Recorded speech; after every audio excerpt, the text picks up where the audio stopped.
Mes impressions sont extrêmement positives et aussi bonnes. Pourquoi je le dis? Parce que le président de la zone vient de le dire. Il se confirme que c'est la première fois dans l'histoire footballistique de la commune de Koulibantang que nous avons pu vraiment recevoir non seulement une telle autorité, mais aussi en tout cas le matériel d'équipement que nous avons reçu avec l'enveloppe. Vraiment, nous, quand même, on est très satisfaits. Et comme j'ai l'habitude de le dire, la commune de Koulibantang est une jeune commune qui est vraiment sur une bonne, en tout cas, ascension.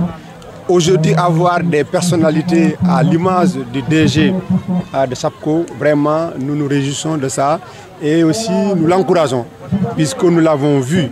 Ce n'est pas par des paroles, mais à travers des actes, ce qu'il est en train de faire pour vraiment tout le département, mais aussi tout le Sénégal. Nous l'avons vu à travers partout, à travers le Sénégal, ce qu'il est en train de faire comme acte et surtout l'accompagnement qu'il ne cesse d'apporter à l'endroit de la jeunesse. Et moi, vraiment, c'est quelque chose vraiment qui m'a beaucoup touché et c'est ce qui aussi justifie aussi nous notre choix sur sa personne pour qu'il soit vraiment le parrain de cette édition. Et nous le remercions vraiment très sincèrement et nous l'encourageons. Et ceci aussi n'est pas une surprise pour nous parce que, comme je vous ai dit tout à l'heure, c'est une personne bien. Et c'est une personne vraiment qui est animée de bonne volonté et qui est toujours dans les dispositions pour répondre aux sollicitations. Et vraiment, nous le remercions jamais assez.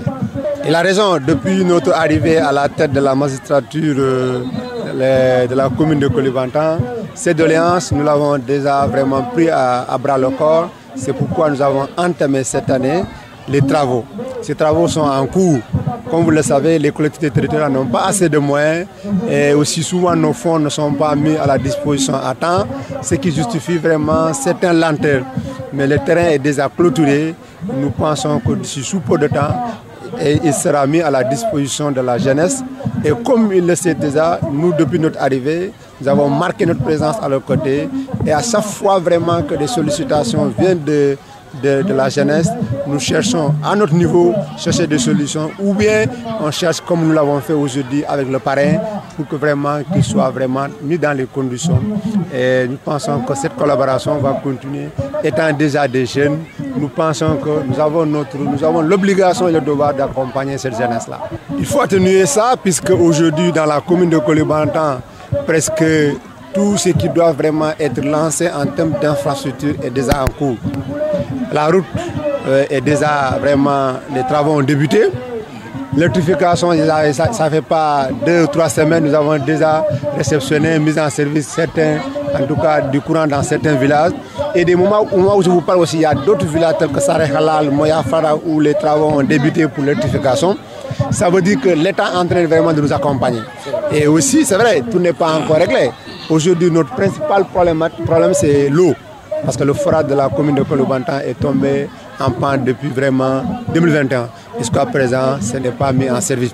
Ça, c'est une difficulté. Et c'est pourquoi vous me donnez cette opportunité, cette occasion de parler au DG. Puisque nous n'avons pas le président de la République, mais nous avons le DG à côté de nous. Et nous pouvons vraiment lui parler de nos problèmes. Et je sais qu'il sera en mesure de régler ces problèmes-là ou bien de les porter au plus haut niveau pour que vraiment des solutions soient trouvées afin que Koulibantang puisse vraiment disposer de l'eau potable comme toutes les communes. Nous l'avons trouvé ici, c'est-à-dire c'est au niveau de la pompe, mais aussi au niveau du château même, il y a quelques fissures là-bas. Et nous pensons que aussi le château en tant que tel est vétuste parce que c'est depuis 2000 que cela est mis en service.